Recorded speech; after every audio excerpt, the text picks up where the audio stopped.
Good evening, and welcome to our very much anticipated event, a lecture by Professor Roxanne Dunbar-Ortiz. This has been just has had a phenomenal amount of interest. I think on Facebook we've had 1,700 plus likes, or people have said they're going to be here. And this is great to see such a full room and to feel the buzz. So welcome tonight.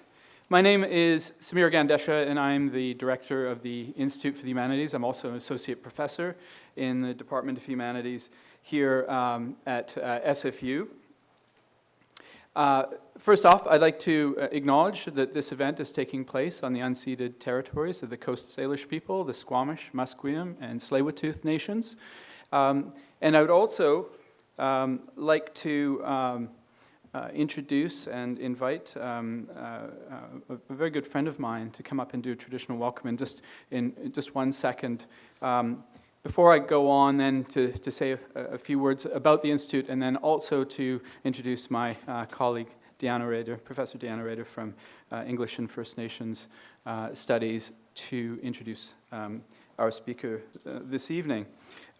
So join me in welcoming my friend, an associate of the Institute, very engaged activist, and member of the Musqueam Nation, to provide us with a traditional welcome this evening.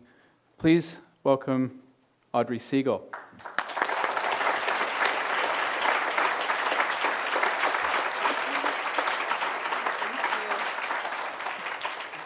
I'm really honored to also have a fellow Musqueam community member, Victor Guerin, to be with here tonight. It's not often I get to stand with someone from my community, so it makes my heart extra happy tonight. Get right to it. Mitsep kwathuilam atanash Musqueamash tamoch tanawel. I gwnish gwalowens gwns gwatsnala schemtana gwnis gwych tinitsanat humasqueam ama chwai chwigdan itslina August kthanasi lach. The English translation is "Welcome to the unceded lands of the Musqueam people." It gives me feelings of great joy to be here with you today. My name is Clemtenot, also Audrey Siegel. I am from Musqueam, and I am the granddaughter of the late Stephen and Selena August. And I will let Victor introduce himself.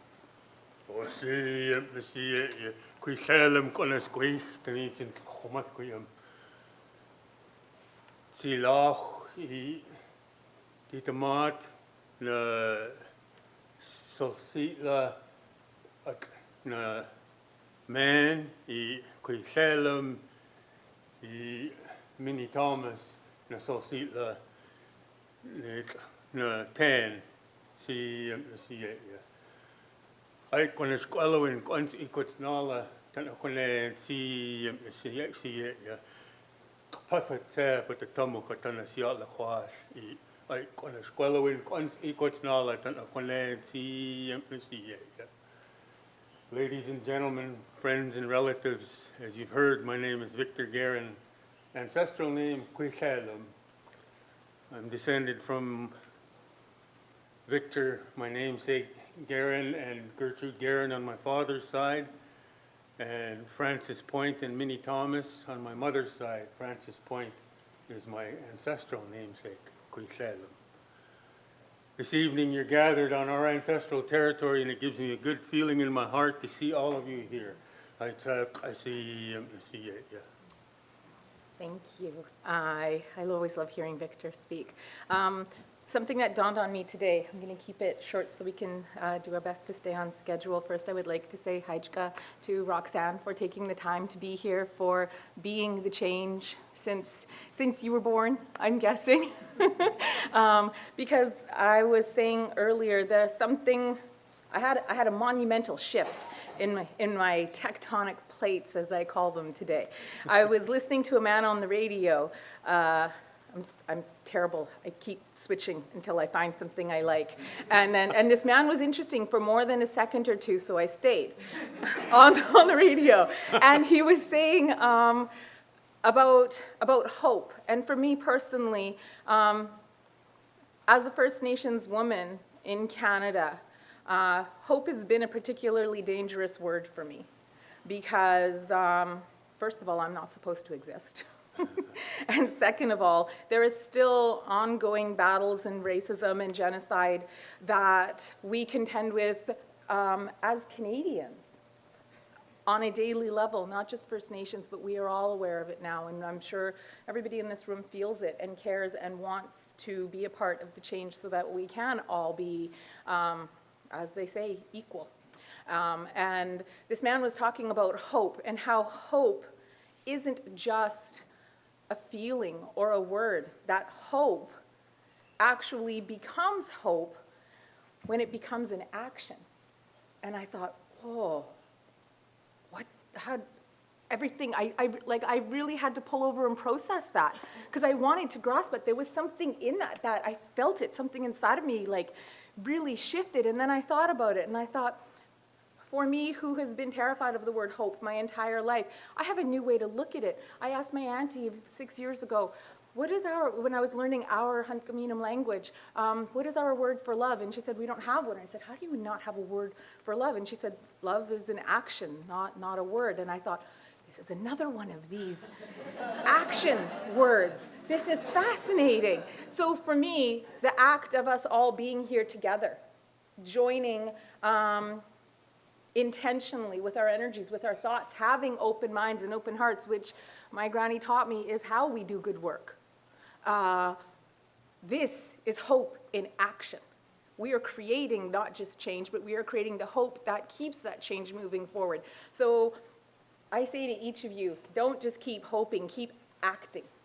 And we have an amazing example of hope in action here tonight in Roxanne to share her amazing experiences and work, which mean a lot to me as a fellow woman and as a fellow warrior, I'll say, a truth speaker and people like to say the underdog, but I'm not a big fan of that word. I just like to say,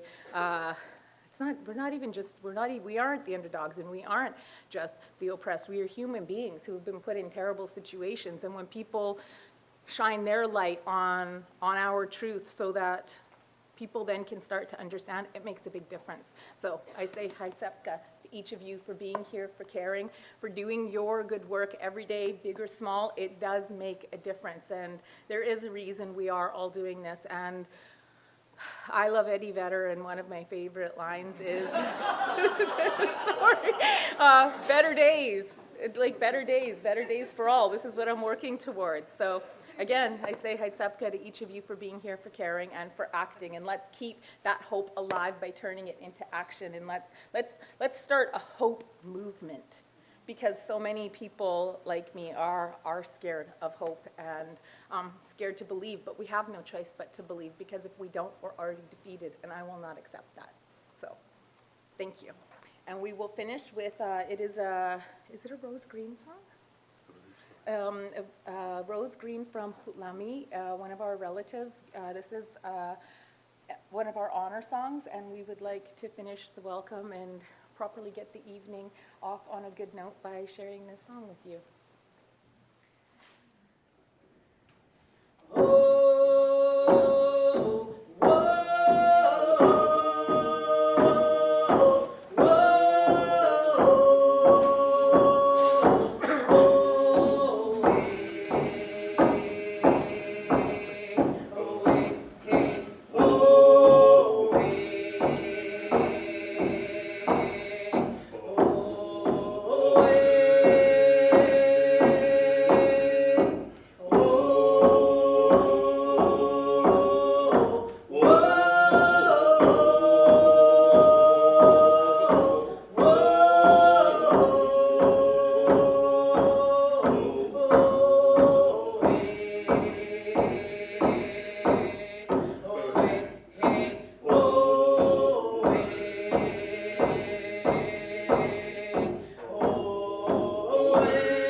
Well, thank you so much, Audrey and Victor.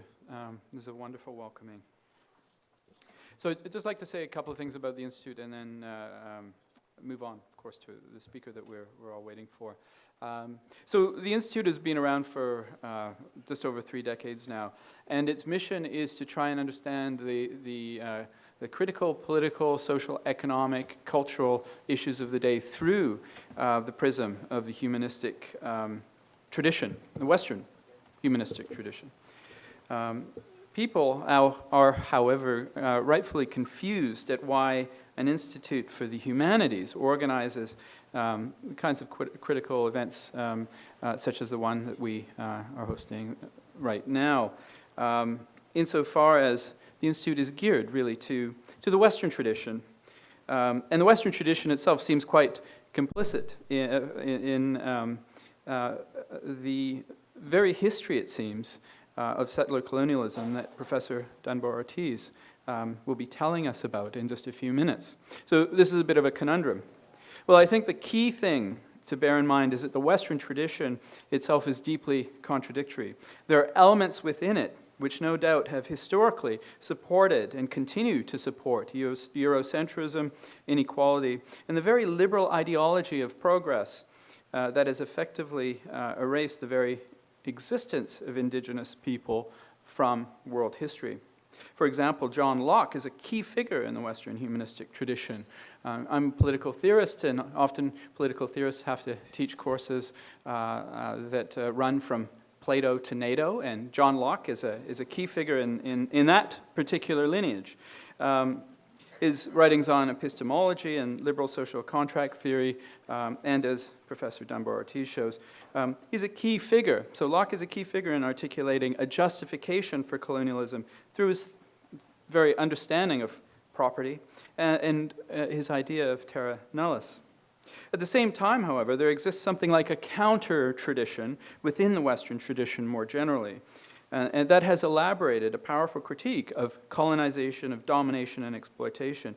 And it's precisely this counter-tradition that figures such as Karl Marx and Friedrich Engels, Rosa Luxemburg, Frantz Fanon, Amilcar Cabral, Nelson Mandela, Patrice Lumumba, and others. And I think I could quite comfortably situate Professor Dunbar-Ortiz within that lineage as well, that seek to unbuild the Master's House precisely by using his own tools. Right? So this is a kind of dialectical point. So in short, by aligning itself precisely with this counter-tradition within the Western tradition itself, the Institute doesn't, to quote Bertolt Brecht, start from the good old things, but rather from the bad new ones. So our program for 2015-2016 reflects exactly this mission insofar as it recognizes that we have just passed through one of the most important general elections since Confederation. The program's title, which is State of Emergency, is taken from a TEDx talk given by one of our earlier speakers this year, who came in September, Professor Pam Palmater, Chair of Indigenous Governance at Ryerson University. Coming just prior to Justice Murray Sinclair's release of the TRC report, Professor Palmater drew attention to the fact that, particularly from an Indigenous perspective, Canada was and is in the midst of a state of emergency. The most obvious example of this was the previous government's stubborn refusal to mount an inquiry into Canada's national disgrace, the hundreds of missing and murdered Indigenous women over the past several decades. Perhaps this will change with the new government, but we don't know. We'll have to wait and see. And we'll have to actually put pressure on the government to do so. In 1940, Walter Benjamin wrote in his Reflections on History, quote, "The tradition of the oppressed teaches us that the state of emergency in which we live is not the exception but the rule. We must attain to a conception of history that is in keeping with this insight." There could scarcely be a more poignant assessment of the history of settler colonialism and its effects, particularly on Indigenous communities, not least because such an ongoing state of emergency that Benjamin refers to was brought about in the name of historical progress. And I think it's safe to say that Professor Dunbar-Ortiz does achieve this kind of understanding of history in her book. Much of our program has been accordingly geared to creating spaces in which serious issues that were not being addressed within the mainstream of the academy or the media could be addressed. And we feel as if we did contribute, if only modestly, to the best voter turnout in recent memory, which played an important factor in effecting an alliance between what Professor Palmater calls the sword and the shield, an alliance between the Canadian electorate and First Nations communities, in bringing down what was surely one of the most authoritarian Canadian governments in recent memory. However, as we've seen brutally reinforced in recent days, the problems in this country run far deeper than this or that government, but have to do with the constitution of the state as a settler colonial state, a violent apparatus of historical and ongoing conquest oriented in particular to the land and its resources, and that has always been resisted by Indigenous peoples and their allies throughout the country and indeed throughout North America as a whole. The settler colonial nature of the state has only been driven home in a year that was supposed to be about reconciliation and moving the relationship between Indigenous and non-Indigenous people forward. We have seen this in this very province. A government that is alleged to have deliberately destroyed information subject to FOI requests relating to Highway 17, or the Highway of Tears, that has seen the disappearance and or death of countless Indigenous girls and women.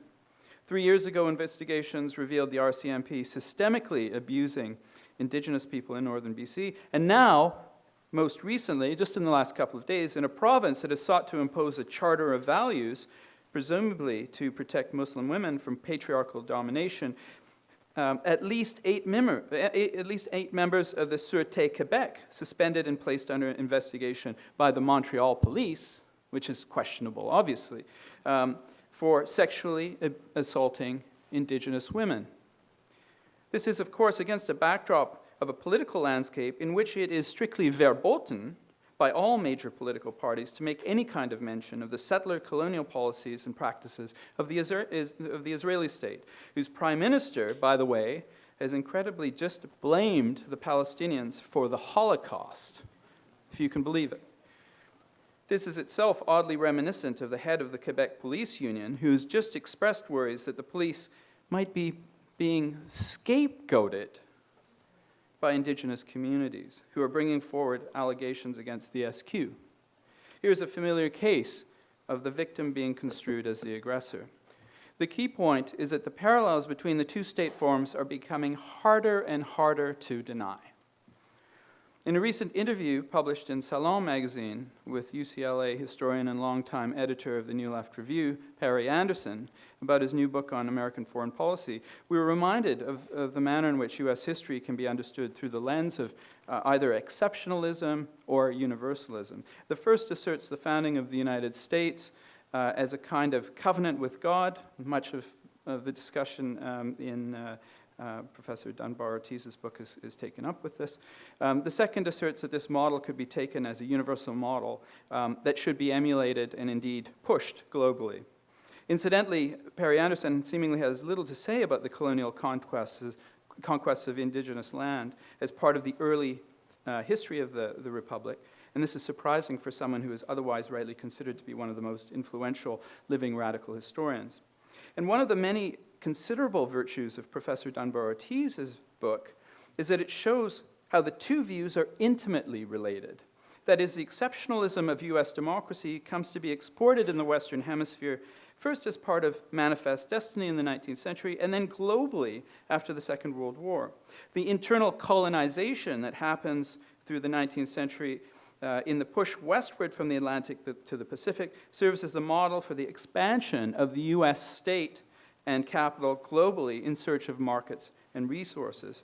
This point is made in a deeply poignant and telling paragraph at the beginning of chapter 4 of her book. And so just permit me to read this particularly arresting paragraph.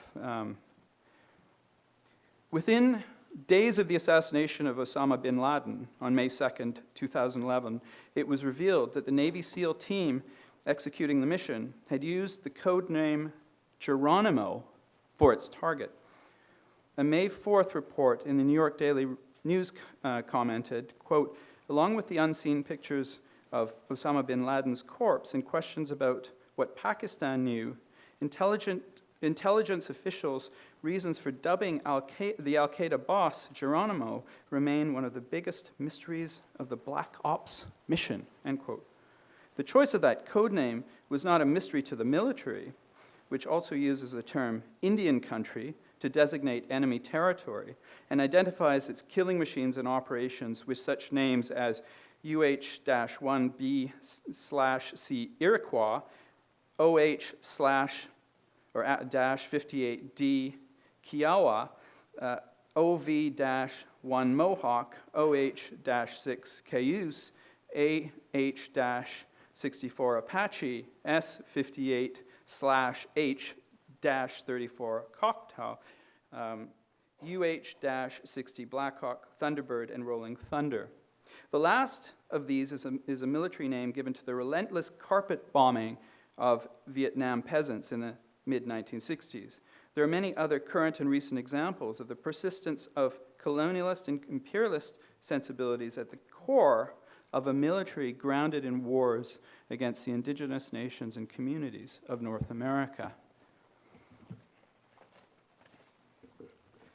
So before introducing our moderator for this evening, I'd like to first thank our partners for this event, who include SFU's Office of Community Engagement, Joe Hall, thank you very much, and Andrea Kramer, the J.S. Woodsworth Chair in the Humanities, Eleanor Stebner, SFU's First Nations Studies, UBC's First Nations and Indigenous Studies Program, UBC's Institute for Critical Indigenous Studies, and last but not least, SFU's Department of History. I'd also like to thank, for manning the tables back there, Kavita Reddy, Megan Grant, and Peter Markin, and a big thank you especially to Huyan Pham, who basically is the engine house of the Institute. She runs the show, and she's doing an amazing job. Thank you, Huyan. I'd also like to mention that Roxanne's book, An Indigenous Peoples' History of the United States, is available at the back. Thank you to Banyan Books for bringing copies. They're available for $19 per item, and I believe Roxanne will be available for signing at the end. And one last thing, thank you to the Beehive Collective that's put the artwork together upstairs, which is just extraordinary. So thank you to them. So without any further ado, it gives me great pleasure now to introduce my colleague, Professor Deanna Rader, who is an associate professor in the Departments of First Nations Studies and English at SFU. Welcome, Deanna.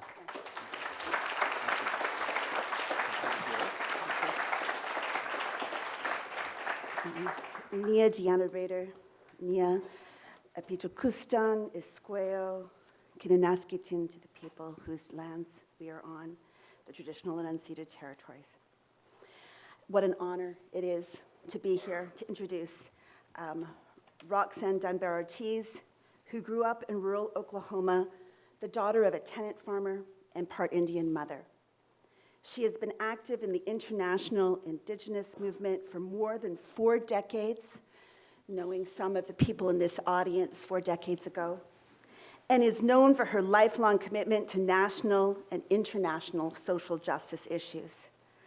After receiving her PhD in history at the University of California in Los Angeles, she taught in the newly established Native American Studies program at California State University, Hayward, and helped found the departments of Ethnic Studies and Women's Studies. Her 1977 book, The Great Sioux Nation, was the fundamental document at the first International Conference on Indigenous Peoples of the Americas, held at the United Nations headquarters in Geneva. Dunbar-Ortiz is the author or editor of 7 other books, including Roots of Resistance, A History of Land Tenure in New Mexico. She lives in San Francisco. Please join me in a warm welcome to Roxanne Dunbar-Ortiz.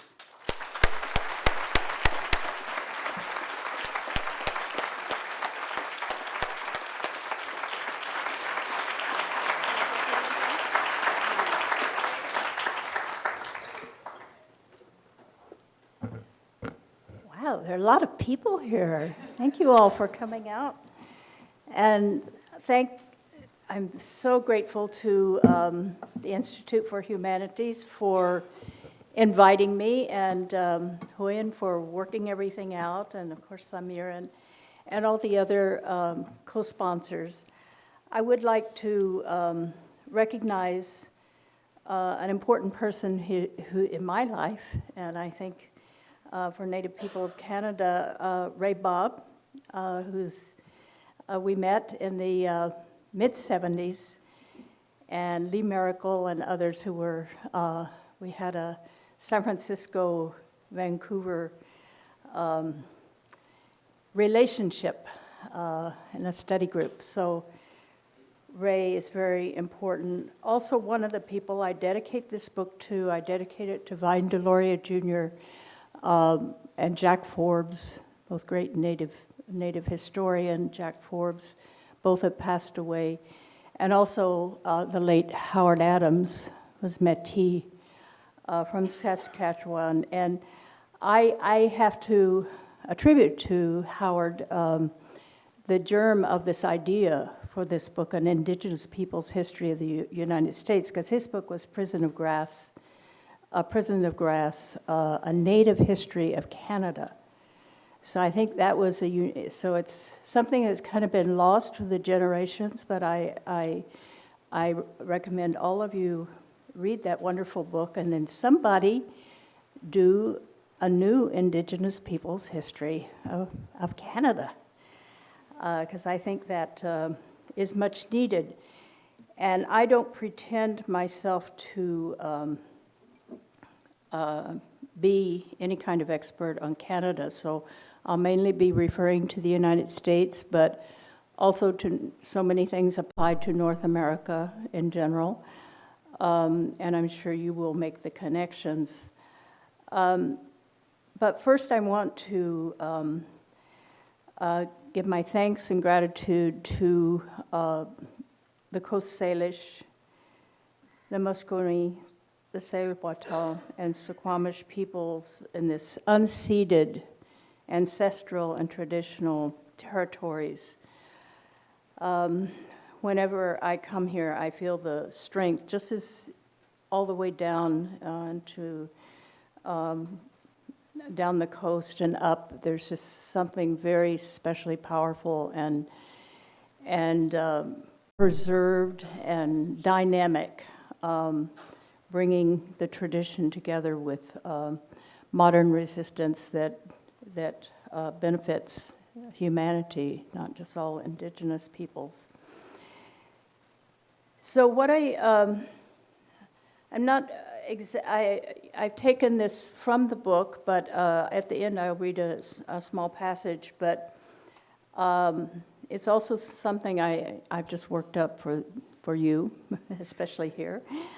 I tested it on a group of lawyers last week, the National Lawyers Guild, to see how it would go over non-Indigenous, mostly white lawyers, and they're radicals, so I don't know exactly.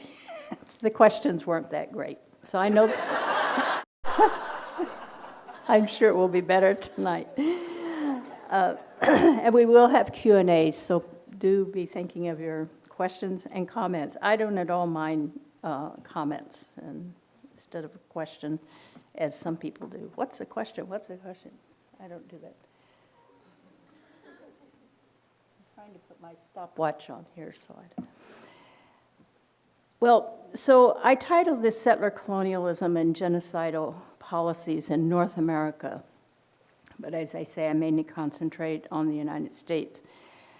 The difference between Canada and the United States, New Zealand, Australia, being kind of with Canada, is I think Canada is of course on the border, same border as the United States, and the same colonizers, only, and we had Spanish and U.S. claimed territories, and you had French and British, so Spanish and British there. So there are a lot of mirror images. But one thing Canada is not is the largest military in human history. I know they're trying, Harper really tried to catch up, but so you have that going for you. It makes it sometimes difficult in in the United States, it seems so overpowering. So we really look to those of you in Canada for going a lot farther and deeper. I think I've seen this ever since the 70s when we went to the International Forum in 1977, the Dene Nation people who were there. It was just that we got 2007, a Declaration on the Rights of Indigenous People. It really goes back to the strength of the people at that time, the Haudenosaunee, who are kind of mostly in Canada, and the Dene. So United States government policies and actions related to Indigenous peoples, though often termed racist or discriminatory, are rarely depicted as what they are, classic cases of imperialism and a particular form of colonialism, settler-colonialism. Australian anthropologist Patrick Wolfe, he's written several books. He has another one coming out in a journal. He helped start on settler colonialism, which has really benefited the discussions that we didn't exactly have. We called it colonialism in the 70s, but we're looking at national liberation movements in Africa and all. And I think we have a clear understanding of this type of colonialism now, settler colonialism. And Wolfe says the question of genocide is never far from discussions of settler colonialism. Land is life, or at least land is necessary for life. The history of the United States, and I dare say Canada, is a history of settler colonialism. The objective of U.S. authorities was to terminate their existence as peoples, not as random individuals, and this is the very definition of modern genocide. Settler colonialism requires violence or the threat of violence to attain its goals, which then form the foundations of the United States system, kind of the United Nations too. In employing the force necessary to accomplish its expansionist goals, a colonizing regime institutionalizes violence. The notion that settler-indigenous conflict is an inevitable product of cultural differences and misunderstandings, or that violence was committed equally by the colonized and the colonizer, blurs the nature of the historical processes. Euro-American colonialism, an aspect of capitalist economic globalization, had from its beginnings a genocidal intent, as inscribed in the papal bulls of the 15th century that produced the legalistic foundation for the first law of nations in the form of the doctrine of discovery. Doctrine of discovery also mandated African slavery in a papal bull of 1455. That was the first one to be able to conquer, occupy, and take into slavery every person that could be caught in West Africa and shipped to the slave auctions in Lisbon. So what constitutes genocide? Historian Gary Clayton Anderson, who teaches the Native Studies courses at University of Oklahoma, that colonial institution in the state I come from, he's written a recent book last year called Ethnic Cleansing and the Indian. The whole book, about a 500-page book, is a litany of horrible violations against Native people by the United States government. But his conclusion is that genocide will never become a widely accepted characterization for what happened in North America, because large numbers of Indians survived, and because policies of mass murder on a scale similar to events in Central Europe, Cambodia, or Rwanda were never implemented. He also argues that genocide did not occur in the United States primarily because moral restraints prevented it. Another scholar, a professor of criminology and criminal justice, Alex Alvarez, in his recent book, Native American and the Question of Genocide, these both came out exactly when my book came out, he insists that what he calls cultural genocide did occur, but that it is not included in, he claims it's not included in the UN Convention on the Prevention and Punishment of the Crime of Genocide. So there are fatal errors in those assessments, and their convoluted attempts to remove genocide as a concept that fits what the United States government carried out, both of them admitting to many crimes and abuses. Following the Shoah, or Holocaust, Polish lawyer Raphael Lemkin, who had fled the Nazis, ending up in the United States, coined the word genocide. Lemkin argued that the existing laws prohibiting war crimes were not sufficient to deal with targeting of specific groups, which could also occur without war necessarily being like the pogroms of the past that led up to the genocide. He combined the Greek word for race or tribe and the Latin word for killing into the word genocide. He saw genocide as a strategy, not an event. He tirelessly lobbied the new United Nations to produce a convention, and the result was the United Nations Convention presented in 1948 and adopted in 1951, the UN Convention on the Prevention, remember, and Punishment of the Crime of Genocide. The convention is not retroactive, but is applicable, I think it's applicable in Canada from its signing.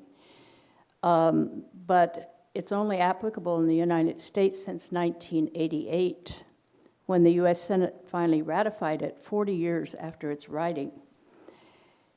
But the Genocide Convention is also an essential tool for historical analysis of the effects of colonialism in any era, and particularly in US history. In the convention, any one of 5 acts is considered genocide if, quote, committed with intent to destroy in whole or in part a national, ethnic, racial, or religious group.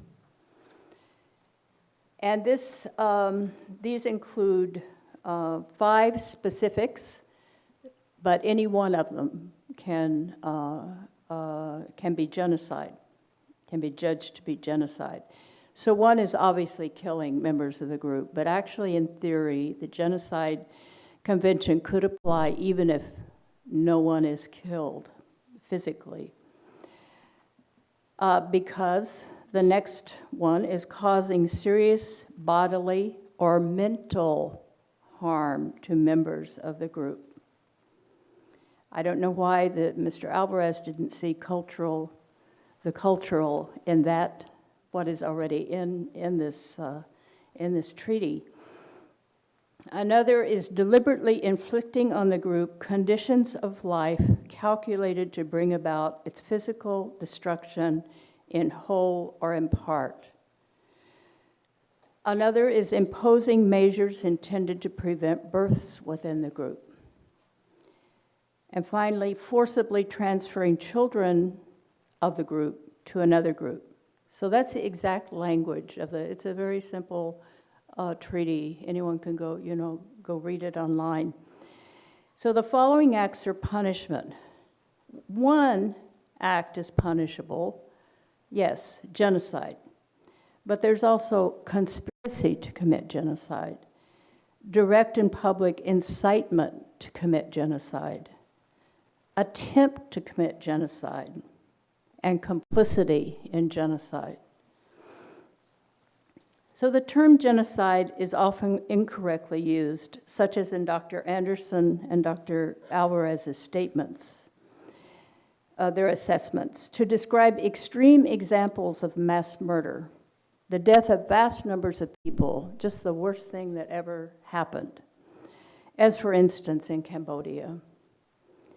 What took place in Cambodia was horrific, but it does not fall under the terms of the Genocide Convention. This is the misunderstanding, as the convention specifically refers to a national, ethnic, racial, or religious group, with individuals within that group targeted by a government or its agents because they are members of that group, or by attacking the underpinnings of the group's existence as a group, being met with the intent to destroy the group in whole or in part. The Cambodian government under the Khmer Rouge committed war crimes, horrific war crimes, and there are all kinds of treaties on war crimes, and also crimes against humanity, but not genocide. It's a very specific thing. It's not simply an act, worse than anything else, rather this specific kind of act. The term ethnic cleansing is a descriptive term created by humanitarian interventionists and NATO to describe what was said to be happening in the 1990s wars among the republics of Yugoslavia. It is a descriptive term, not a term of international humanitarian law, and it is the term favored by Dr. Anderson. He says that's what it should be called, what happened in the United States. Although clearly the Holocaust was the most extreme of all genocides compressed in a period of time, the bar that was set by the Nazis is not the bar required to be considered genocide.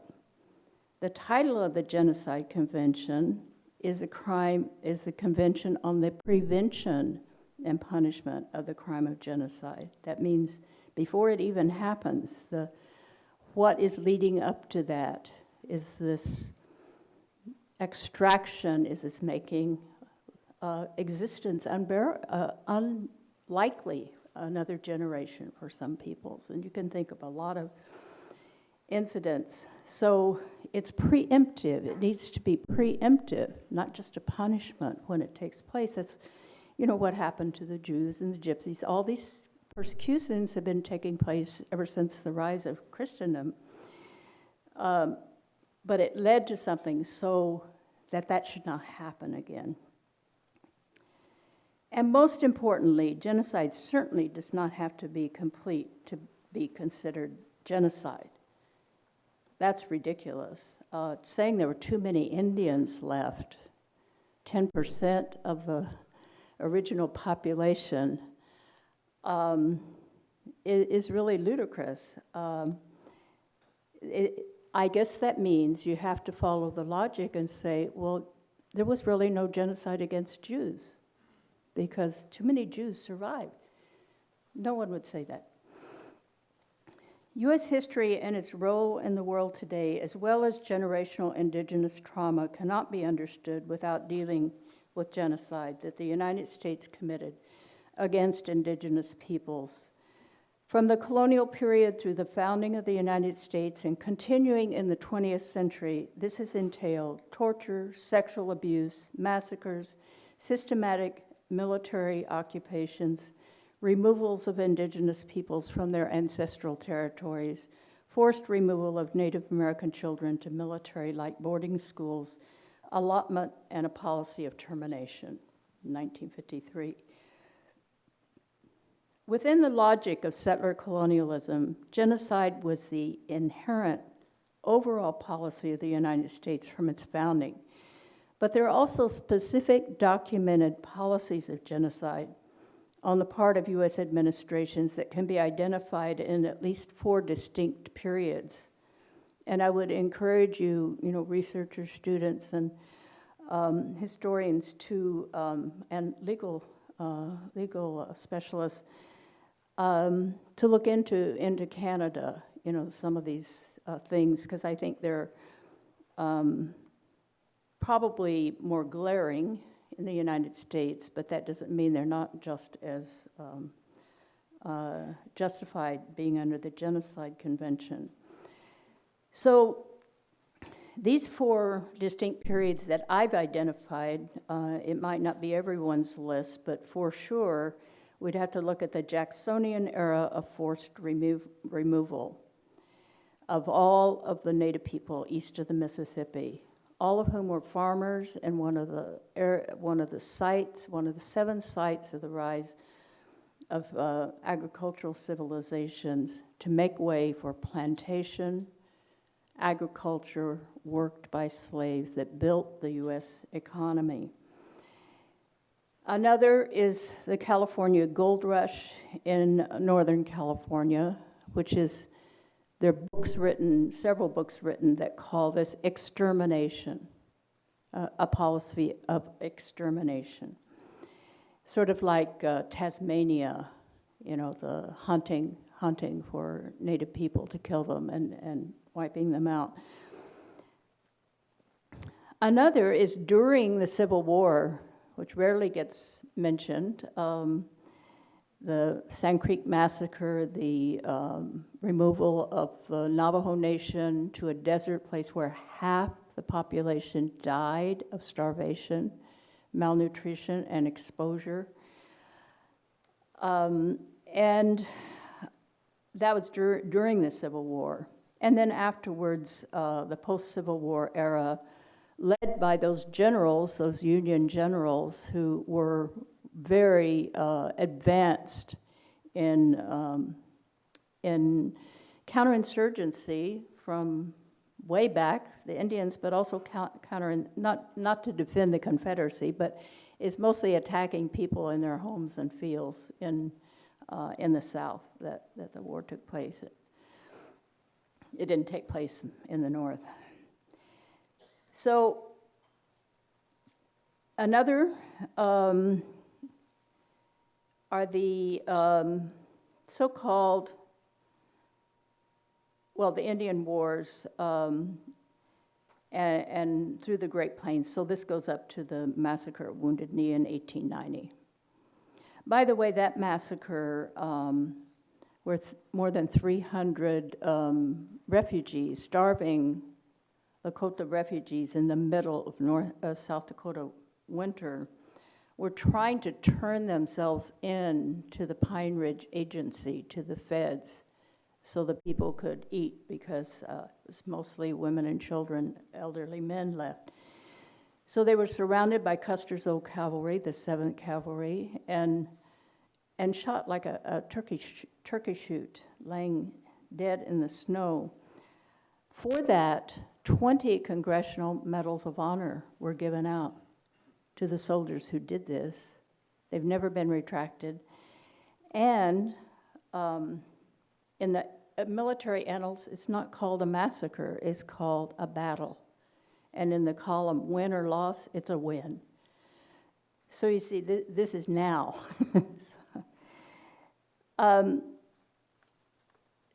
Then finally, I think, and most importantly for present purposes, for what we might do with this, is the 1950s termination period in the United States. Then there's this overlapping period of compulsory boarding schools from the 1870s to the 1960s. They actually started, they were religious ones in the 1820s, but they were not compulsory until the first federal boarding school was set up, the Carlisle Boarding School, founded by U.S. Army officer Richard Henry Pratt in 1879, became a model for others established by the Bureau of Indian Affairs. Pratt said in a speech in 1892, quote, "A great general has said that the only good Indian is a dead one. In a sense, I agree with the sentiment, but only in this, that all the Indian there is in the race should be dead. Kill the Indian in him and save the man." Now that's the exact definition of genocide. Cases of genocide carried out as policy may be found in historical documents as well as oral histories in indigenous communities. An example from 1873 is typical in the U.S. military documents, with General William T. Sherman, the invader of famous burning Atlanta, the great Union general.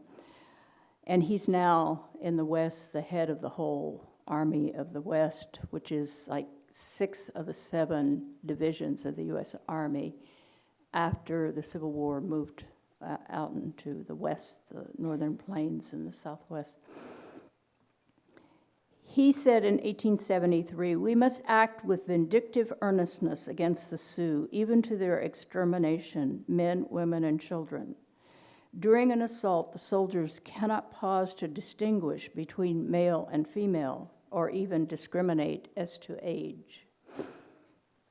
And that's very typical. You don't have to, you go through these telegrams and documents, and that is the rhetoric, the orders being given to the soldiers.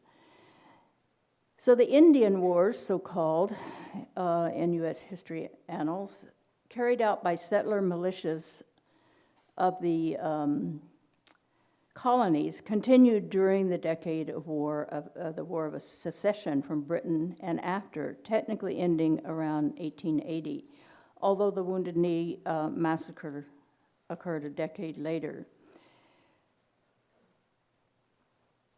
Whether 1880 or 1890, most of the collective land base that Native nations secured through hard-fought-for treaties made with the United States was actually lost after Native resistance was mostly subdued by 1880.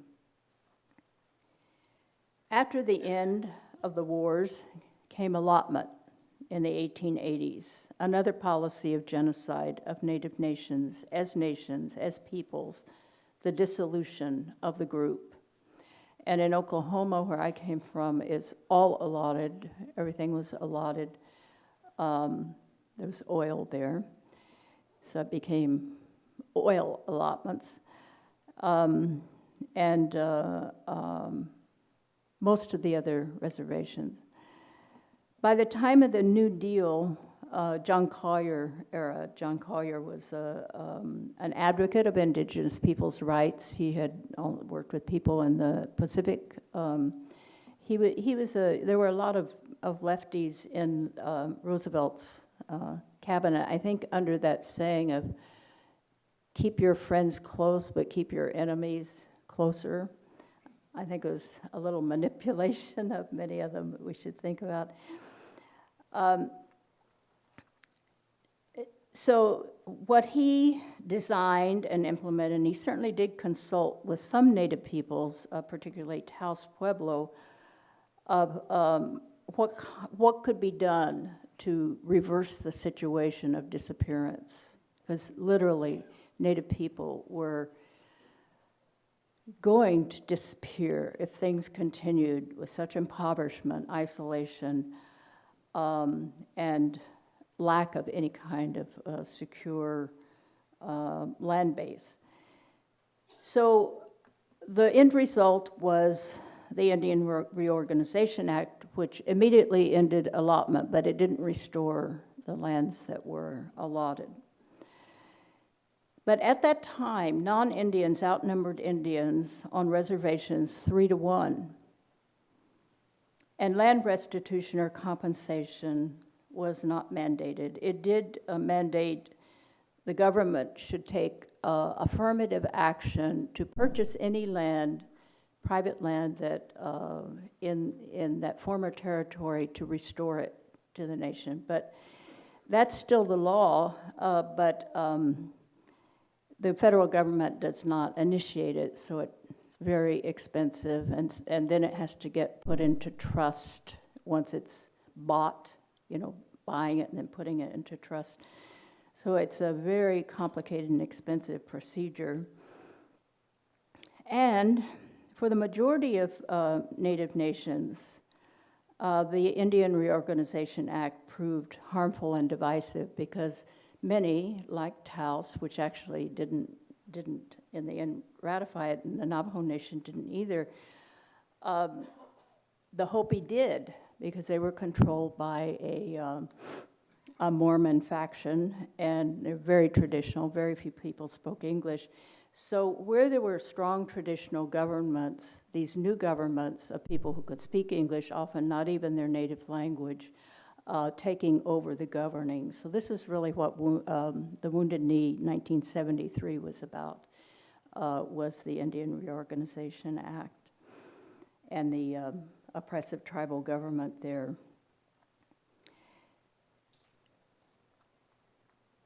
So I like to quote the late Matthew King, an elder traditional historian of the Oglala Sioux, who observed, the Bureau of Indian Affairs drew up the constitution and bylaws of this organization, the Indian Reorganization Act.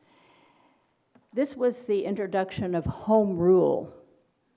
This is a man who never went to a school, but he knew what home rule was. The traditional peoples still hang on to our treaty, the 1868 treaty, for we are a sovereign nation. We have our own government.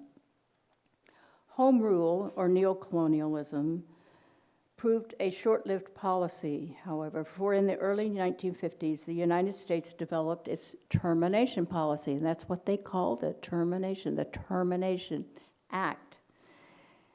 This legislation that ordered gradual eradication of every land base and even those tribal governments that they had set up under the Indian Reorganization Act. So Pawnee attorney Walter Echohawk writes, in 1881, Indian land holdings in the United States had plummeted to 156 million acres. By 1934, only about 50 million acres remained, an area the size of Idaho and Washington, as a result of the General Allotment Act of 1887. During World War II, the government took 500,000 more acres for military use. Over 100 Native nations relinquished their lands under various acts of Congress during the termination era of the 1950s. Historians and others who deny genocide emphasize population attrition by disease, weakening indigenous peoples' ability to resist. This is what Gary Anderson took another track and said, oh, look at them all out there persecuting him because they hate him on that campus. But there's so many Indians here, you know, that, but for most historians, they argue that the Native peoples were just overpowered by the strength of the United States, and isn't that a shame, but it wasn't genocide. That it wasn't genocide by plan. They just dropped dead every time a European got near them, you know, they're gone. It wasn't because they were herded into refugee camps without food or water and any kind of medical care or their traditional medicine. But if disease, I've always contemplated this, because there were a lot of diseases, but how do they happen? How's it happening in Syrian refugee camps in Turkey right now, or the Syrian refugee camps in the Afghan refugee camps in Pakistan? Disease spreads like crazy in these, you know, unclean, unhygienic, poor food in those situations. But I say if disease could have done the job, it is not clear why the United States took so much trouble and found it necessary to carry out unrelenting wars against the indigenous communities and nations in order to gain every inch of land they took from them, along with the prior period of British colonization, nearly 300 years of eliminationist warfare. In the case of the Jewish Holocaust, no one denies that more Jews died of starvation, overwork, and disease under Nazi incarceration than died in gas ovens per se or murdered by other means. Yet the acts of creating and maintaining the conditions that led to those deaths clearly constitute genocide. And of course, genocide was not complete. Not all of the acts iterated in the Genocide Convention are required to exist to constitute genocide. Any one of them suffices. I'm sure you can find cases in Canada, but here's some cases, the United States genocidal policies and actions under each of the categories, not just the four I talked about. The first, killing members of the group. The Genocide Convention does not specify that large numbers of people must be killed in order to constitute genocide, rather that members of the group are killed because they are members of the group. Assessing a situation in terms of preventing genocide, this kind of killing or conditions that, let's say in the Black community, I think this is very applicable too to police brutality as well as mass incarceration. Second, causing serious bodily or mental harm to members of the group, such as starvation, the control of food supply and withholding food as punishment or a reward for compliance, for instance, in signing confiscatory treaties, the use of alcohol, barrels of alcohol being brought to treaty negotiations. As military historian John Grenier points out in his First Way of War, and I do use that's an amazing book,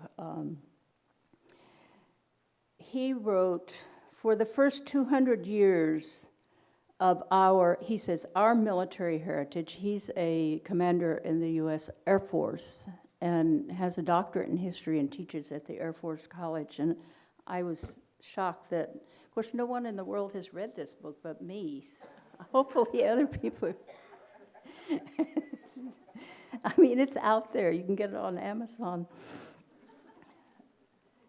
So he wrote, for the first 200 years of military heritage then, Americans depended on arts of war that contemporary professional soldiers supposedly abhorred, raising and destroying enemy villages and fields, killing enemy women and children, raiding settlements for captives, intimidating and brutalizing enemy non-combatants, and assassinating enemy leaders. These are Indians, the enemy. In the frontier wars between 1607 and 1814, Americans forged two elements, unlimited war and a regular war, into their first way of war. Grenier goes on to argue that not only did this way of war continue throughout the 19th century in wars against the indigenous nations, but continued in the 20th century and currently in counterinsurgent wars against peoples in Latin America, the Caribbean and Pacific, Southeast Asia, Middle and Western Asia, and Africa. Third, deliberately inflicting on the group conditions of life calculated to bring about its physical destruction in whole or in part.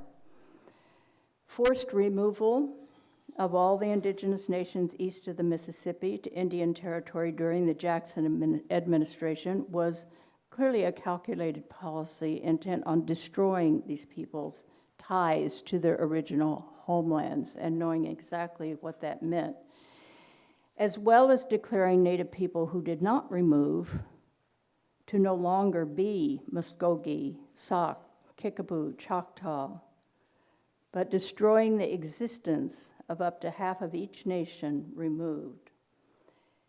Mandatory boarding schools comes under the deliberately inflicting on the group conditions of life calculated to bring about their physical destruction in whole or in part. Allotment and termination, all official government policies fall under this category of the crime of genocide. The forced removal and forced incarceration of the Navajo people resulted in the death of half their population and applies. Fourth, imposing measures intended to prevent births within the group. Well, I don't know if you know this, it was pretty well known in the 1970s, but it was famously during the Termination Act, there was another little termination taking place. the U.S. government-administered Indian Health Service made the top medical priority the sterilization of indigenous women. In 1974, an independent study by one of the few Native American physicians at the time, Dr. Connie Pinkerton Ury, a Choctaw Cherokee from Oklahoma, found that 1 in 4 Native women had been sterilized without her consent. Pinkerton Ury's research indicated that the Indian Health Service had, quote, singled out full-blooded Indian women for sterilization procedures.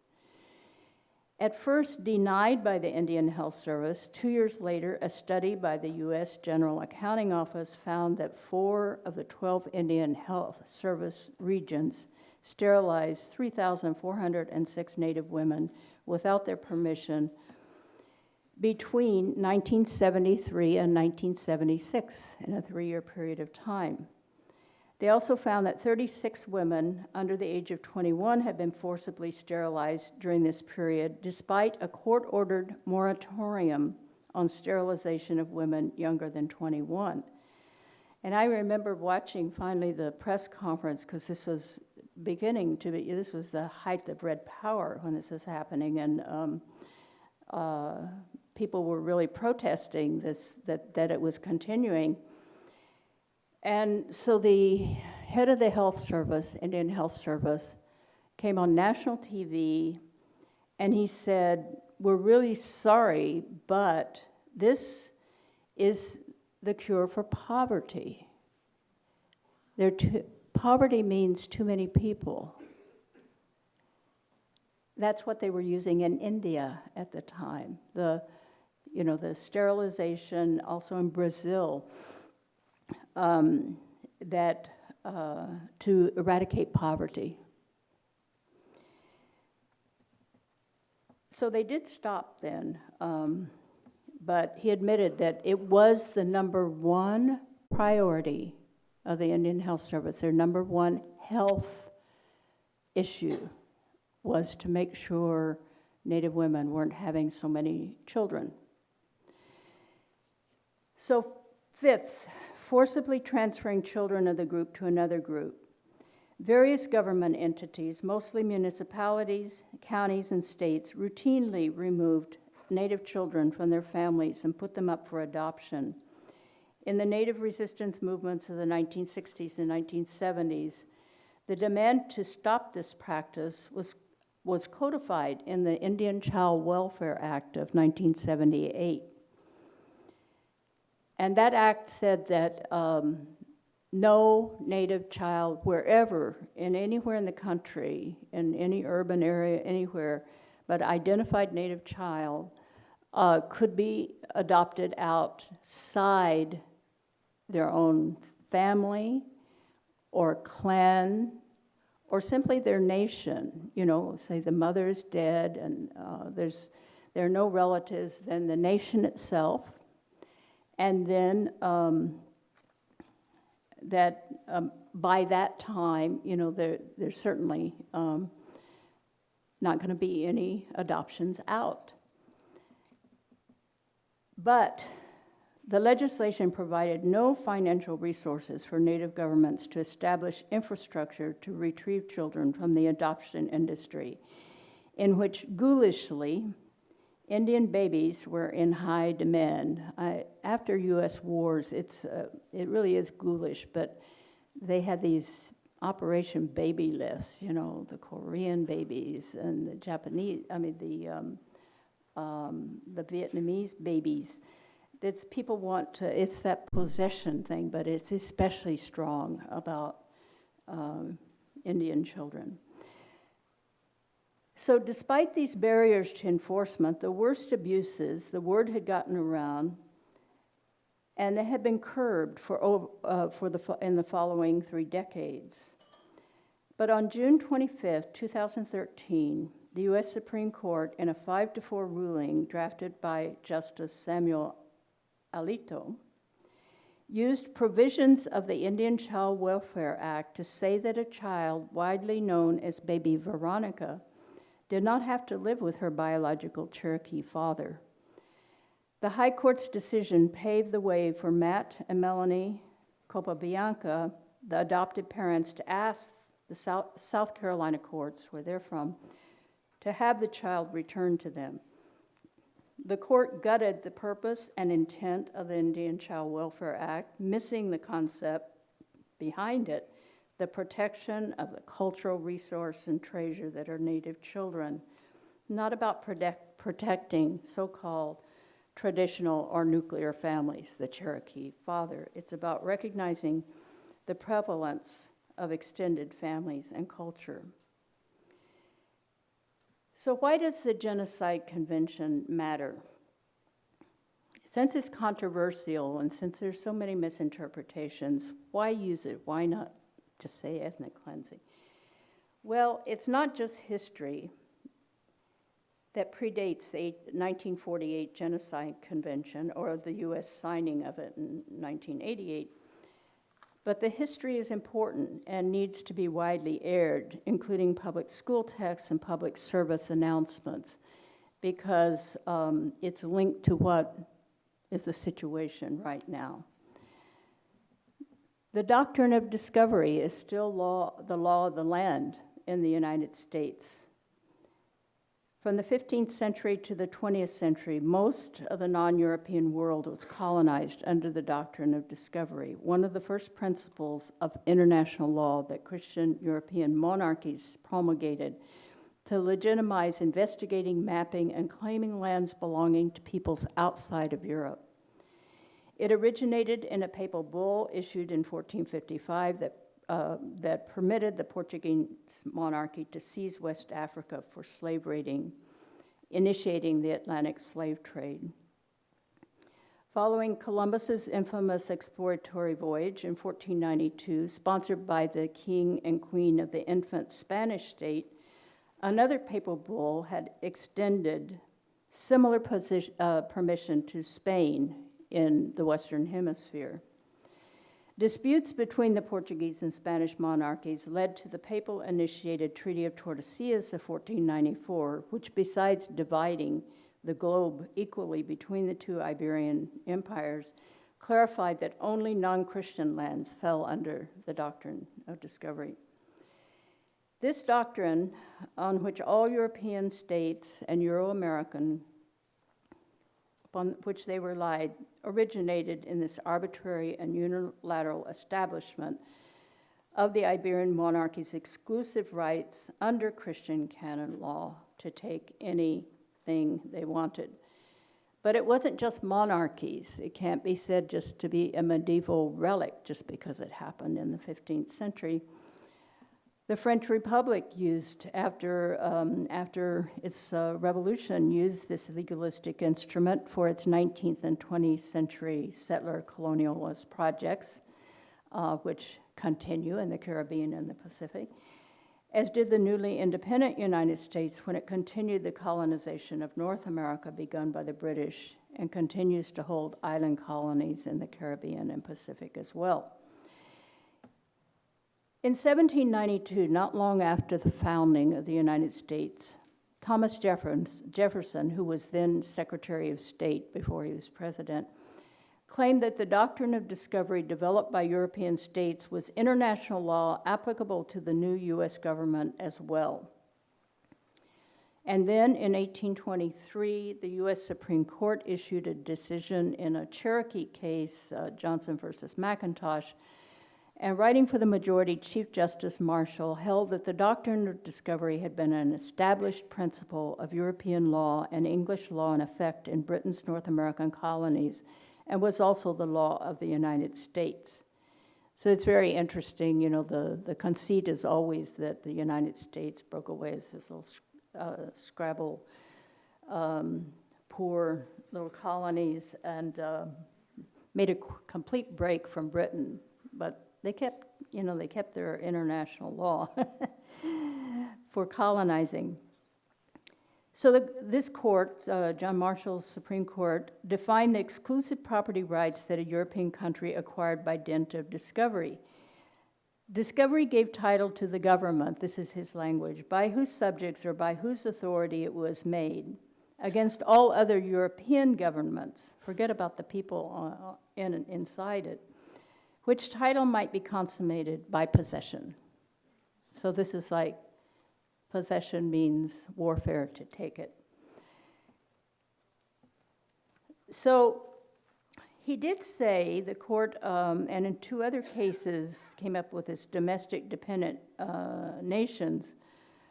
But Marshall also said in no instance are indigenous rights disregarded, but necessarily to a considerable extent, his language, impaired.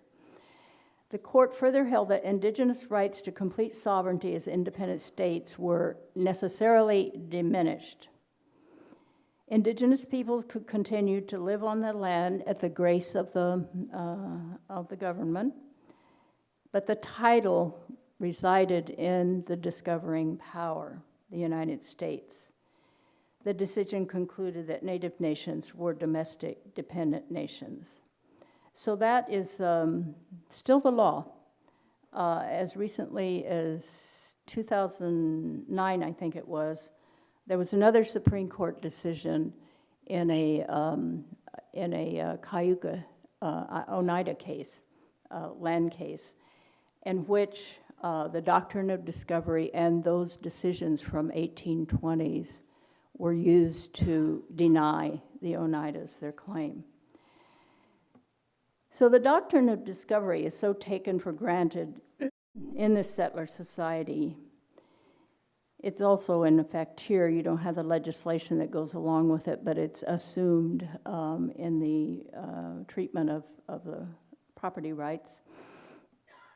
It's rarely ever mentioned in historical or legal texts published in the Americas. United Nations Permanent Forum on Indigenous Peoples, which meets annually for 2 weeks in New York at the UN, devoted its entire 2012 session to the doctrine, and all of those documents are available, archived on the United Nations website. But few U.S. citizens are aware of the precarity of the situation of indigenous peoples in the United States. Now, I want to read just a short piece. I have a couple of more minutes, and that's how long it will take. I don't know if any of you have ever heard of this place, but I think it's a good way to end, and I think it probably applies in Canada too. It's a section of the conclusion called Ghosts and Demons to Hide From. A living symbol of the genocidal history of the United States, as well as a kind of general subconscious knowledge of it, is the Winchester Mystery House. It's also near Halloween, so it becomes a big place for Halloween.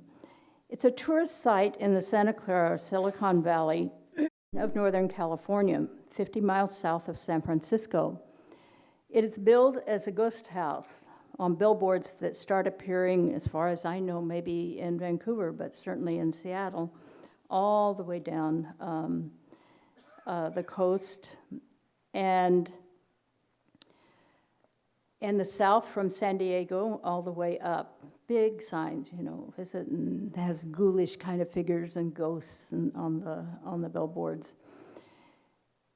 So Sarah L. Winchester, the wealthy widow of William Wirt Winchester, built the Victorian mansion to avoid and elude ghosts. That's precisely why she built the house. Although there is no record of the ghosts ever being found in her home, it could be said that perhaps Mrs. Winchester's project from 1884 to her death in 1922 was a success. She likely was very well aware of the widely publicized ghost dance in 1890, which led to the killing of Sitting Bull and the Wounded Knee Massacre. The dancers believed that the dance would bring back their dead warriors and civilians, all who were shot, died unnaturally by bullets. It makes sense that Mrs. Winchester felt the need to guard herself from the ghosts of those killed by the Winchester repeating rifle, which her late husband's father had invented and produced in 1866, with later models being even more lethal. Mrs. Winchester inherited the fortune accumulated by her husband's family, and she was the only surviving, in-law member of the family, so it all went to her, huge fortune.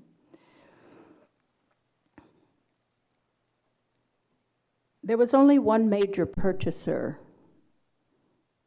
of the Winchester rifle, and it was designed for that purchaser, the U.S. Department of War, which it was rightly called and still should be called. They changed it in World War II to Department of Defense.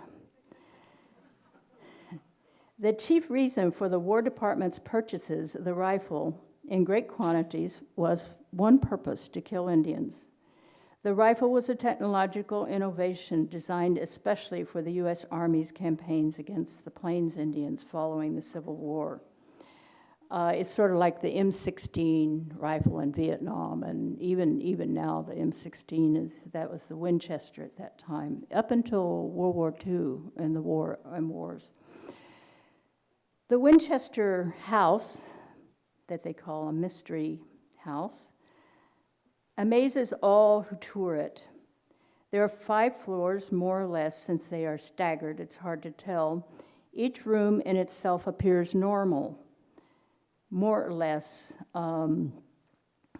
that is decorated in the late 19th century Victorian mode, with velvet couches and very uncomfortable little couches and chairs and wallpaper and, a lot of things. But there's more than meets the eye in getting from parlors to bedrooms to kitchen to closets and from floor to floor. Numerous stairways dead end, and secret trapdoors hide the actual stairways. Closet doors open to walls, and pieces of furniture really doors to closets. Huge bookcases serve as entrances to adjoining rooms. Part of the house was unfinished when the widow died. She kept building on it, as she had construction workers building every day from when she started it till the day she died, from dawn to dusk, 7 days a week, adding rooms and traps until her death. Visitors tracking through the widow's home are astounded and perhaps saddened, although there's a lot of joking to crazy old lady, of course, by the evidence all around them of the fears and anguish of an obviously mentally disturbed person. Yet there is another possibility, a sense of the scaffolding that supports U.S. society, a kind of hologram in the minds of each and every person on the continent. Mrs. Winchester might have been more aware of the truth than most people, and therefore fearful of its consequences, as everyone should be. Regardless, in continuing to find or invent enemies across the globe, expand what is already the largest military force in the world, and add to an elaborate global network of 1,000 military bases, all in the name of national or global security, does not the United States today resemble Mrs. Winchester constantly trying to foil her ghosts? The guilt harbored by most is buried and expressed in other ways, including gun violence on a larger scale, regeneration through violence, as Richard Slotkin puts it. Thank you.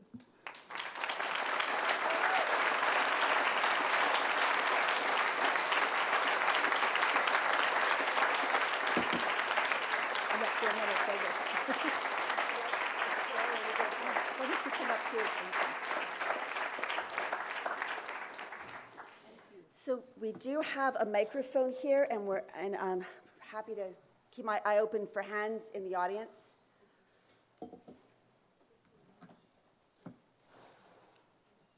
Oh, we're here. Yes. Is there an Indian act in the United States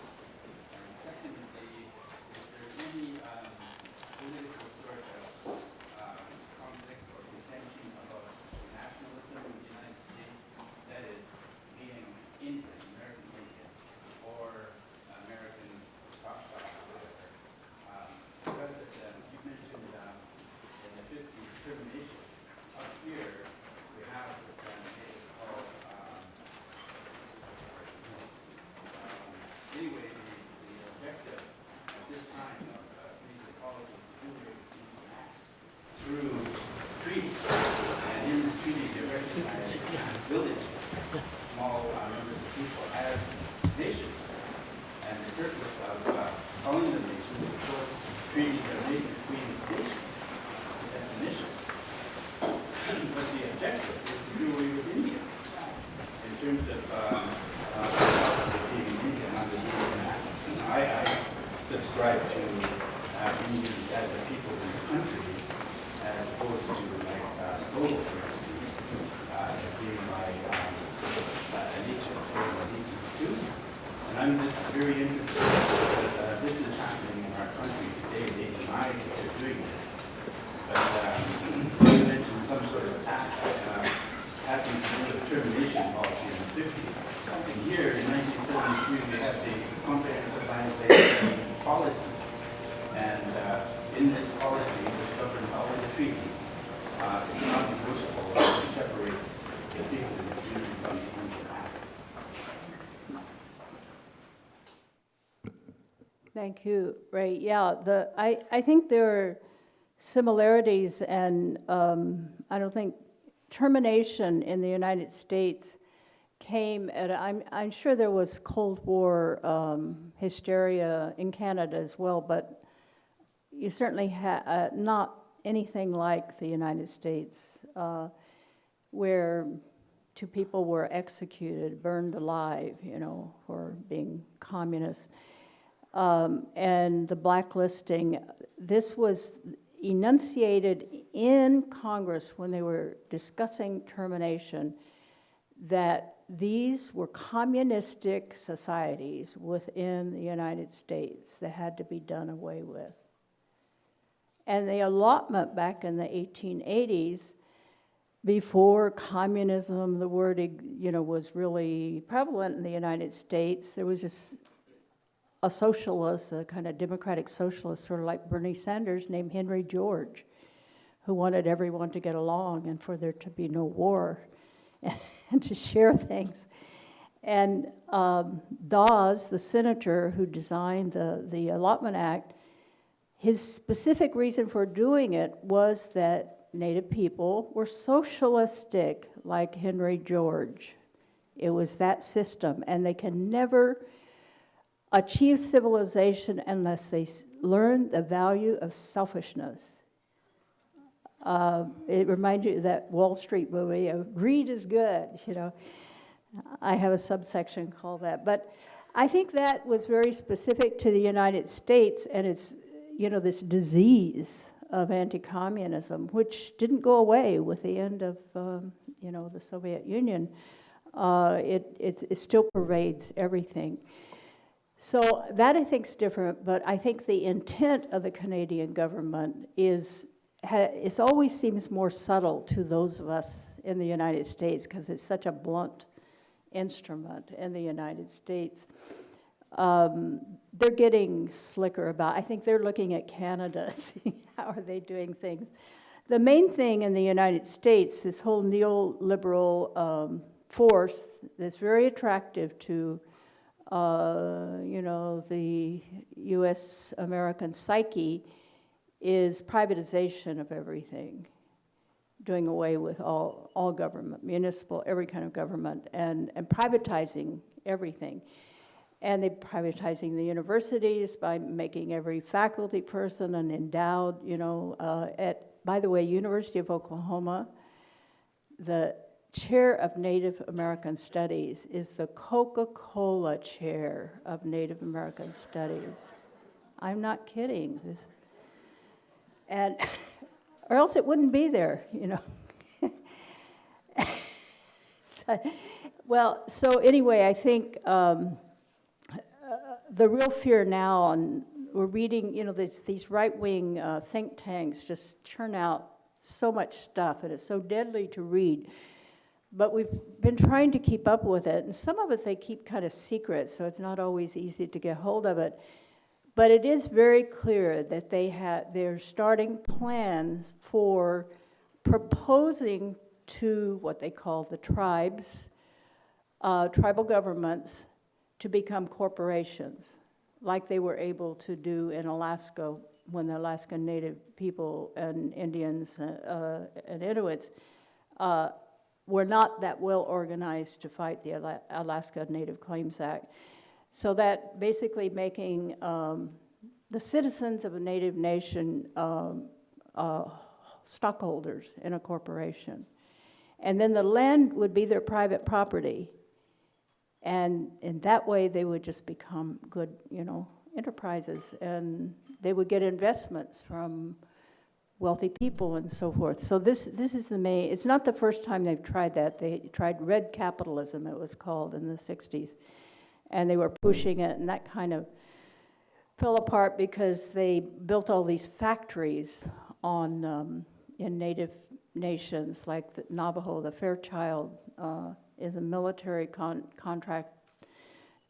In Vietnam, they created the electronic battlefield, this Fairchild electronics, and they were paying the workers.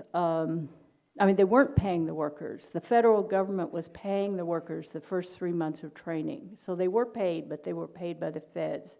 Didn't cost a single penny for. So what they started doing is just laying off those people and hiring more. So they literally were not paying salaries to these people. And so they organized themselves, the Navajo workers did, and they to form a union. And Fairchild they had spent millions and millions of dollars on this layout that's only specifically for electronics production. No one can use it really for anything else. They just folded up shop and went to Taiwan, where the salaries were a little less than minimum wage in the United States, which they would be paying. So that kind of burst the bubble of red capitalism in 1975. But privatization, I think probably is more a fear there than in Canada. I think there are other issues that have to be dealt with in relation to the state, that there it's, this insidious kind of privatization that's going on. I mean, it's really, everything is now, privatized, and there are lots of fights about,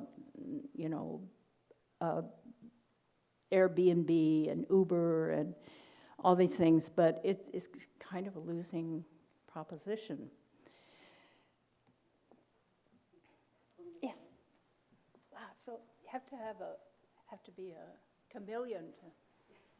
Thank you for your presentation here. It was so interesting, and it's so similar to what we go through here as BC Indigenous people, the only unceded territory in Canada.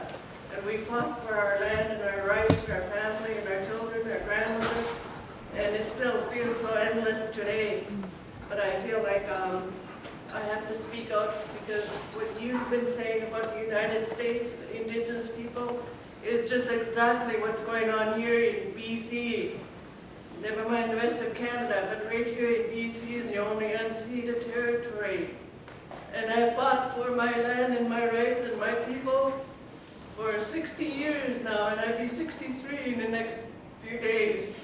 And it does feel like it's never ending for us as Indigenous people. We don't have no support from people anywhere. We stand on our own 2 feet. We fight for what is rightfully ours. And it's hard to get lawyers, and it's hard to get places to speak up like this, what you get here. We're denied everything. We're denied too many things. Yet this is ours, as Indigenous people of this land. But I see it, more and more people come out to things like this. Why don't you go out there to the land and see what we live out there? See how the animals live. All living things out there need your help too. Not just you sitting here in the city. I used to sit here in the city too before I woke up and realized what's happening to my family, my land. My sisters and I had to go through. Myself, I went through 5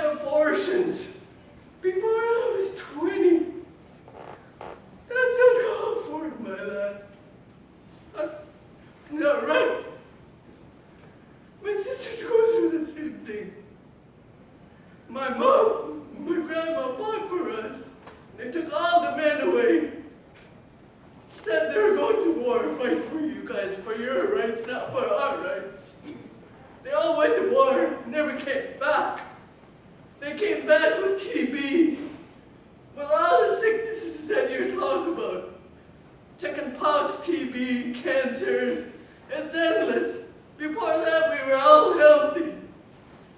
But do you see where I come from?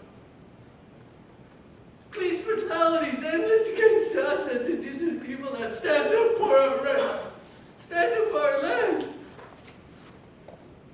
It makes me hurt when you don't know our hurt.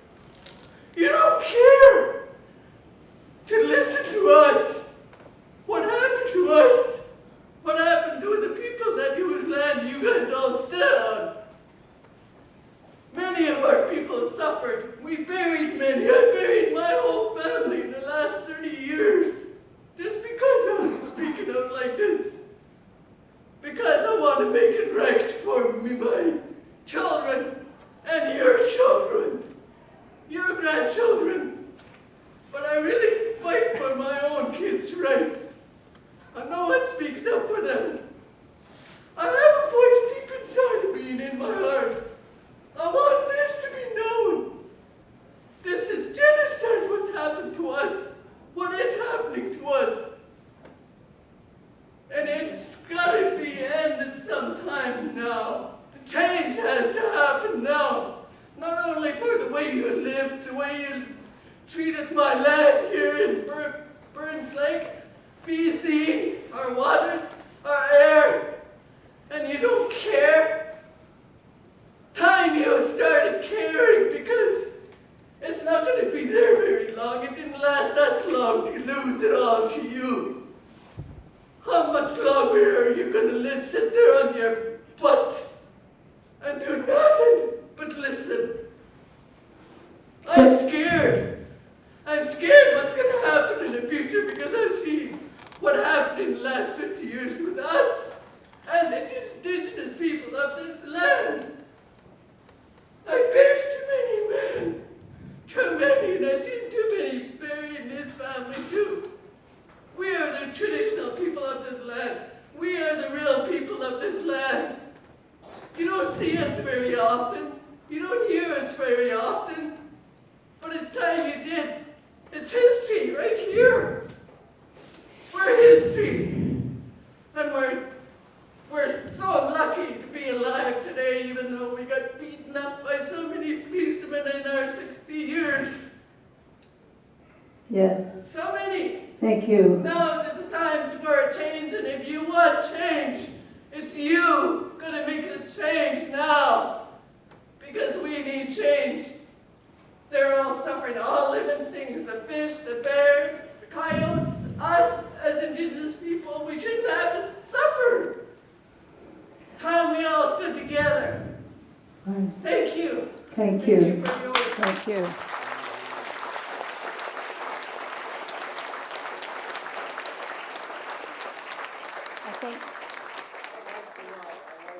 I think, can, Before you pass the mic to somebody else, this talking stick here represents our tribes and our people. Each one of these animals on this talking stick represents a big family that goes with a piece of our land. And each family governs the piece of land that goes with these animals. And these are all our clans that represent our families on our land. This is our agreement between ourselves and our tribes that you people have to understand. We have no treaties here in this province. And because we have no treaties, we have inherent rights that this government has to pay attention to in regards to the genocidal practices that have been continuing to commit against our families and our tribal people. My wife lives in this electric scooter because she got ran off the highway by the RCMP 13 years ago. And it continues yet today, the abuse of the RCMP against our tribal people who stand up for our rights. You take a look at the standoffs that went off in this province alone, and it's going to get worse unless we all get together and make some form of agreement between ourselves, because this is unceded land. We have never ever lost it in a war, and we never signed it away in a treaty or given any of the rights away to any of the resources on this land that's being extracted by all of the corporations and companies that are devastating not just your future, but the future of my grandchildren and myself. So I say that the acts of genocide are true and real, and they're going on today. Coming here today to this meeting, we're followed by the RCMP from Chilliwack and the Fraser Valley to here. And recently, my wife was pulled off her electric scooter by an RCMP in the Fraser Valley. So the ongoing attacks on land defenders and on people who stand up for rights, it's like what happened in Wounded Knee, what he was talking about in the 70s, when the people stood up against uranium mining over there. Here too, it's the same thing. It's about the resource and resource extraction of the lands and the ongoing genocide of our people. Thanks for listening to me. And this is the marking of my land. My great-great-grandfather, his name was Mungo Martin. He carved a 120-foot totem pole and he gave it to the Queen of England so that she may remember that this is our land.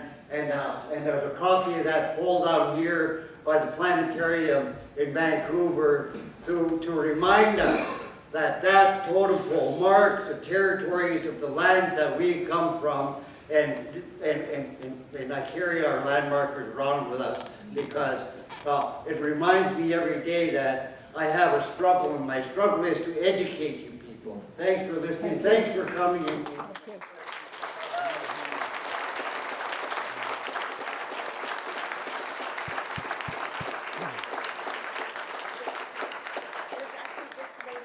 Yes, I'd like to say thank you also. And I'd like to say that I back up the clan mother here, what she's saying. It's time for everybody to warrior up here and get to the front lines and help our Indian people. And one of the things, to ask a question to you, the Constitution, the Spanish Constitutional Court has had some genocide court cases tried there. And it's Rigoberto Menchu who has brought the president and generals and has charged them with genocide for what they've done to the Mayan people there. Right. Could you elaborate a bit about that? And one other thing, besides all the doom and gloom that we survived through, there's the Pueblo Court of Indian Land Claims. Are you familiar with that? Yes, 1922, yeah. Yeah, and it's Article 8 of the Treaty of Guadalupe. And what they had to do is they had to move 30,000 non-natives off their land. And they had to restore the Pueblo's land and water rights. Those are precedents set like subliminus deus. So those are remedies here that we can, enact and breathe life into.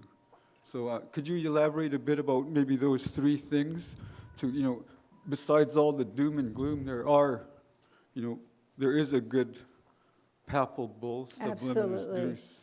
And there is the court of claims, and there is people going to jail and for genocide. So let us know what you know.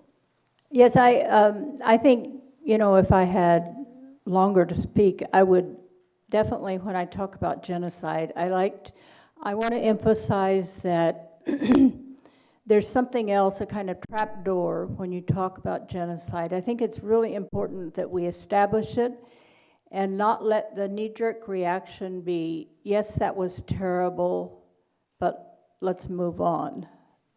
And that is what Michael Cox, a native scholar at Stanford, calls the terminal narrative.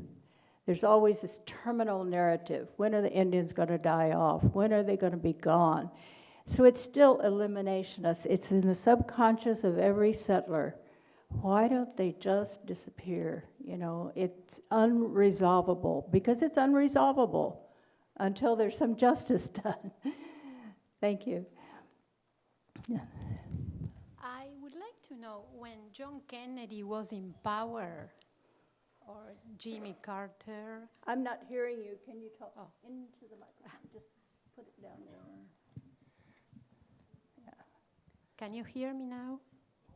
Yeah, Yes? Now? I think so. Is it better? Yeah. Okay.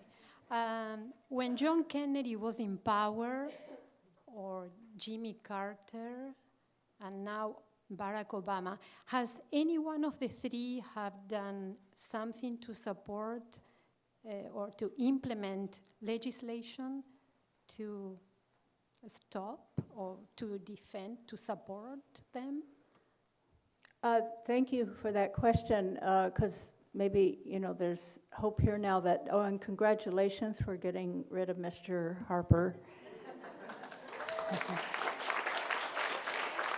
Because sometimes, there really is bad and worse, and he and George W. Bush, they were quite a pair, along with that British Prime Minister, what was his name? Tony Blair.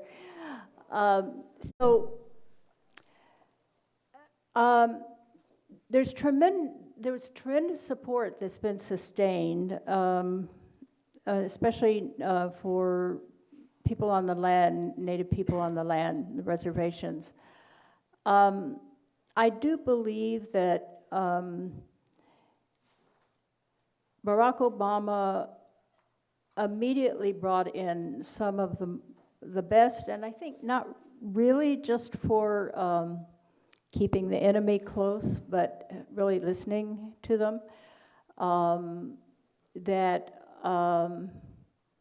Like Ramona Bennett, who's long involved in struggles. Her nation, Menominee, was terminated. One of the nations terminated, and she led the struggle to reverse the termination and won.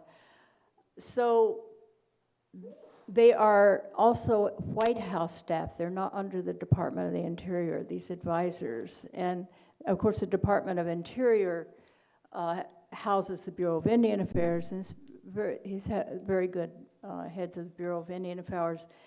There have never been that many meetings of all kinds of Native people, from movements to tribal officers. The National Congress of American Indians is sort of the organization of all of the Indian reorganization tribes. The Navajo Nation is not a member of it. But they have certainly are having a stronger voice, speaking out more. There's only so much that you can do with when you're federally funded, which they are. Most of our organizations try, not just try, but absolutely refuse any kind of federal money as a compromise. The American Indian Movement was founded on that premise, and some take from municipalities, sometimes even state grants, but the federal government. So Obama had a tremendous amount of support. He is the first president to ever put polling booths, for the primary, and for the election after he was nominated, put polling booths in reservation lands, because it's very hard to get around, and extended the time of voting. That said, I think it's very limited what an executive can do, because basically Native Americans fall under U.S. law, under the Congress. This is why it's very hard to get cases to the Supreme Court, and that Oneida case, that came out of a long-fought case, because the Supreme Court will say, if it's any sovereignty issue, they will say that is a matter for Congress, because we had this delegation of powers in the Constitution. And it's always a good excuse to just pass the buck. So I think Native people are very well aware that they'll get everything they can out of and it was pretty sparse under George W. Bush. Clinton was a big disappointment because Well, he's from Arkansas, which is practically the Cherokee Nation. I mean, it was where a lot of Cherokees ended up. And Wilma Mankiller was the president of the Cherokee Nation. She was a militant. She was in the American Indian Movement. She helped occupy Alcatraz. And then she went back home and took her family's allotment and got it put under trust and started an economic development and food program just on her own, you know, and then she got kind of appointed. And then when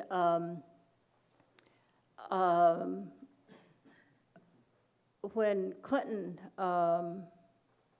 brought in the the president of the Cherokee Nation to be the head of the Bureau of Indian Affairs, Wilma had become his assistant, and she became the first woman head of the Cherokee Nation. Well, it so happened she was very close friends with the Clintons when he was governor of Arkansas, because she went to the University of Arkansas. She completed her PhD commuting. It's not very far, it's just 2 hours, you know, to Little Rock. And so they became very close friends. So when he became president, he asked Wilma, one of the most radical people, to put together a meeting for him. He was doing this with other groups too, that gay and lesbians, with immigrant rights groups. And this was in his campaign, while he was campaigning. And the thing was, he would say, all of you meet, and then I will come when you say you're ready to meet with you, and you tell me you're unanimous, the one thing that I could do by executive order in the first few months in office that would make you know I'm on your side and I'm going to be there. And amazing to all of us. Now, these were some very conservative. Some of them are, you know, really kind of hardcore Republicans in Oklahoma, some of these tribal chairmen, businessmen, you know, and then the militants, just all kinds of people meeting. And it was amazing. They came up with the one thing was to pardon Leonard Peltier. And he says, of course, I can do that by executive order.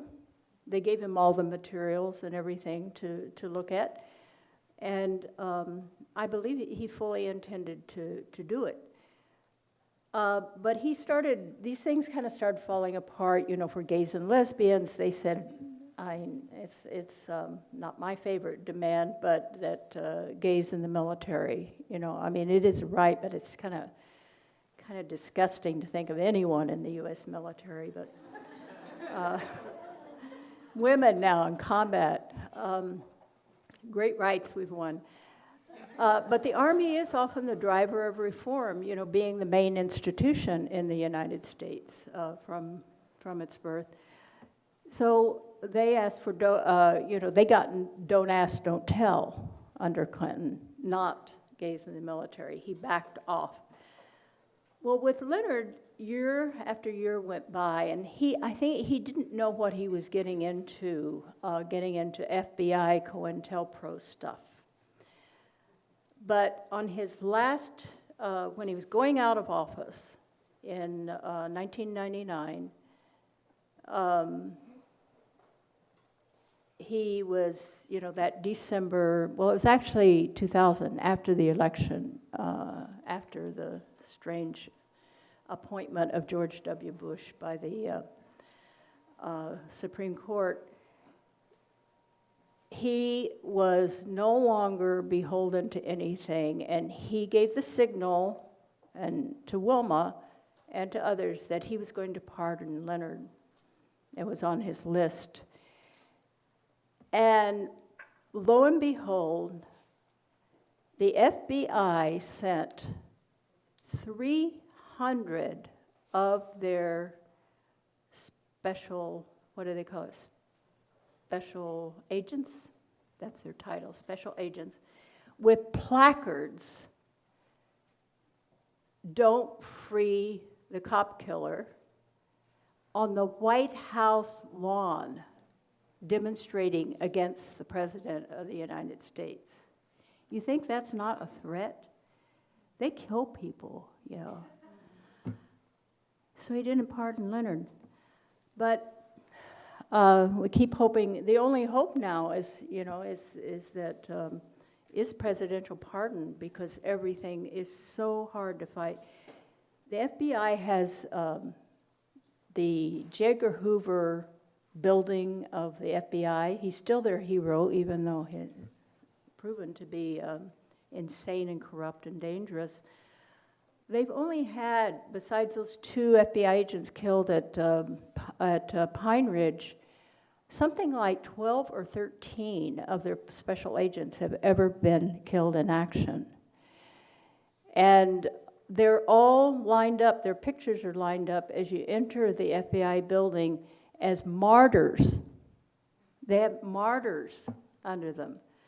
It's a cult. The FBI is a cult from the very beginning. I mean, it's a very weird thing.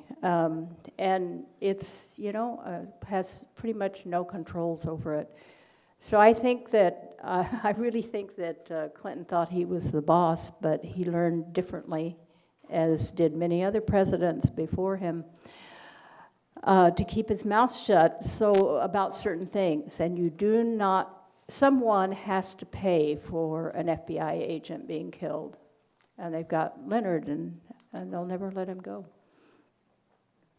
I promised the very last comment to be to Mr. Guerin, but possibly you'll be able to speak to the speaker after. You can come up here if you want. It's shorter distance. It's more of a question than a comment than a question. You talked about the doctrine of discovery in international law. I'm in the midst of reading a book called The Power of Promises. It's a collection of essays that came out of a conference at the University of Washington. A couple of the essays talk about how agreements and treaties and international law and the doctrine of discovery, all of those things are only applicable to the parties to those agreements. And Indigenous people of the Americas were not parties to those agreements, and thus they're not applicable to them.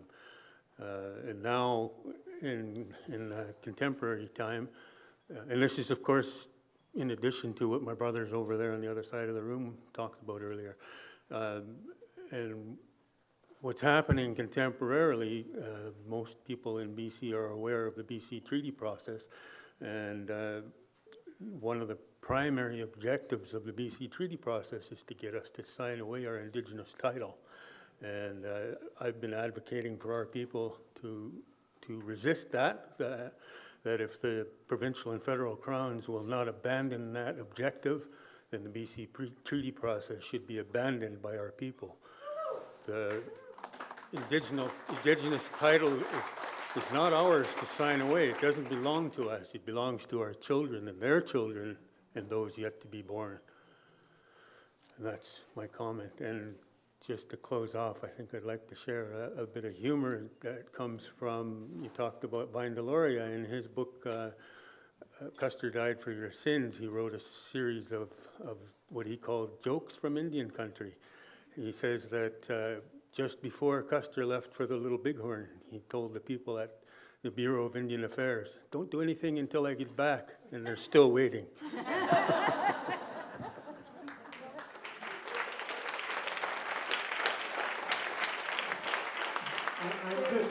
just have a short announcement. People would have received a leaflet when they came in.